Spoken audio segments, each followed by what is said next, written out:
Bob MacKenzie is that rare Renaissance man that works in multidisciplinary art forms.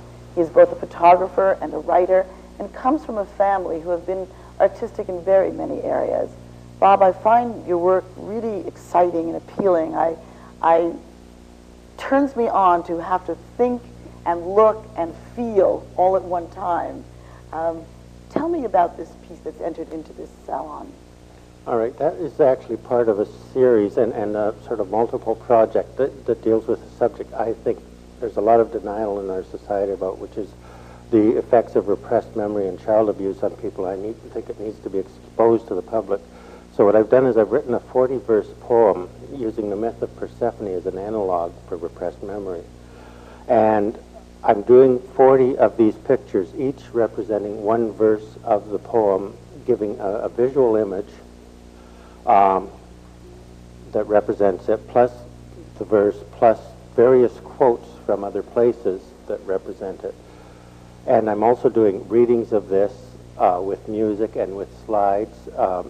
So it becomes a very multidisciplinary work in that sense. The concept here actually is based on a 16th century style of writing, because I come at this as a writer, in which something very similar was done, where the writer would do a picture with symbols in it, and a verse of a poem and a little note, and they were called emblems. And this is based on that concept.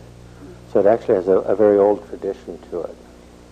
It probably is true that our art forms that we consider modern or postmodern or contemporary are in fact have a long history. Many things keep coming back from our psyche over and over and over again through the generations. Is that right? There's very little that is new. Most of where I draw my influences in writing and in visual art and in performance goes back thousands of years and continues to the present. I think what's changed now is we've wanted to fragment our art. Well, the tradition I come out of says that art is art, and if I choose to paint or I choose to write, that's media. That's all it is, and not a separate discipline. And now we want to make, novelists are not the same as poets. Oil painters are not the same as watercolor painters. We've fragmented everything. And there are a few of us around who are trying to bring it back to a whole, but it took a couple of hundred years to tear it apart, so it may take a couple of hundred years to put it back together. Well, you're doing a very good job. You've taken biblical verse, you've taken your own poetry, you've taken a photograph that's total reality, and you've brought it together in a way to tell a story. Do you think that this generation of art viewers requires a little more direction to catch the story of the artist? Are we so visually impaired because we're used to things being thrown at us all the time? No, I don't think so, but I think television has been wonderful. Marshall McLuhan was right in a lot of things he said about television, because it has helped to bring that reintegration of the arts, because of course television is a written story that's performed, that has pictures, that has sound, and so once again art is art. It's all together instead of being segmented. And so our audience that's under 40, say, even, is used to seeing a lot of things together, so they don't have to see just the oil painting or just the written story. Perhaps you might pick up your page and read us the verse 6 that's part and parcel of this wonderful piece. All right, well, this is the 6th verse, and it's rather in denial, and so she has just been reminded through her flashbacks that she should remember that she has a sister, which is herself, the buried inner child, and she's in denial. And so what she says, Persephone is the inner child, as John Bradshaw would say. And Spring, the older woman who's having memory, says, "I am Spring," I cried. "I have no sister, no Persephone hid in some dark room. I am Spring," I cried. And I knew I lied to hide something, and had no idea what dark secret lay below the palace, protected by my long forgetfulness, protecting as much as anything me. Oh, that's wonderful. I want to talk about your work in the context of this open art salon. Is it important to you to have a vehicle and a forum to which the entire community is welcome to come free of charge and just to be part and parcel of the city of Kingston? Yes, personally for two reasons. The one is I'm very much a proponent of public art, because if it's only available for an amount of money or something, then it's restricted to a certain elite.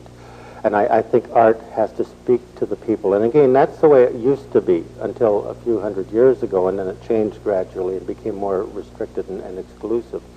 And so I would like everyone to be able to have access to art, to be able to touch it, feel it, smell it, hear it.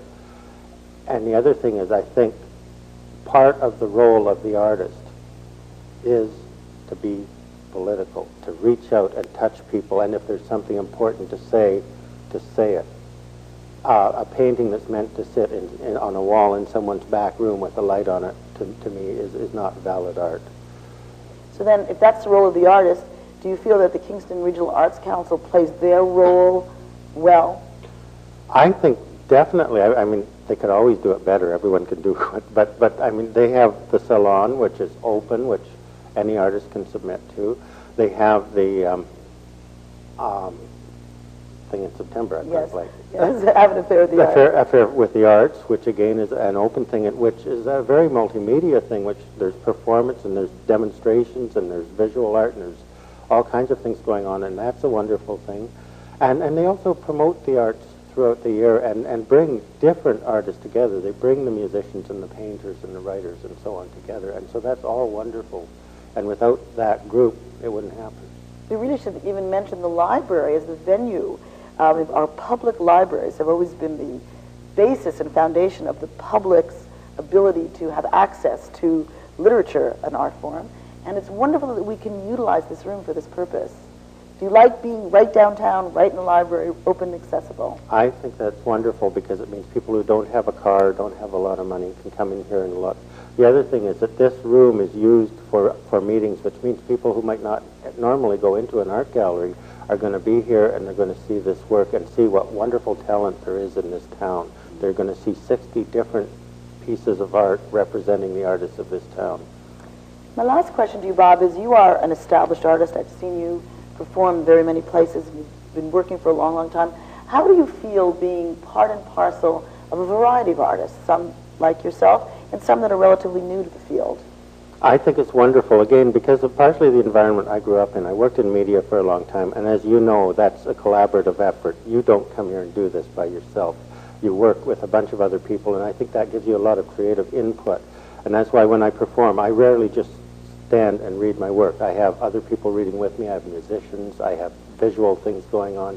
I enjoy the excitement of working with other artists, and especially people who are newer and have fresh ideas or think the old ideas are fresh because they just thought of them.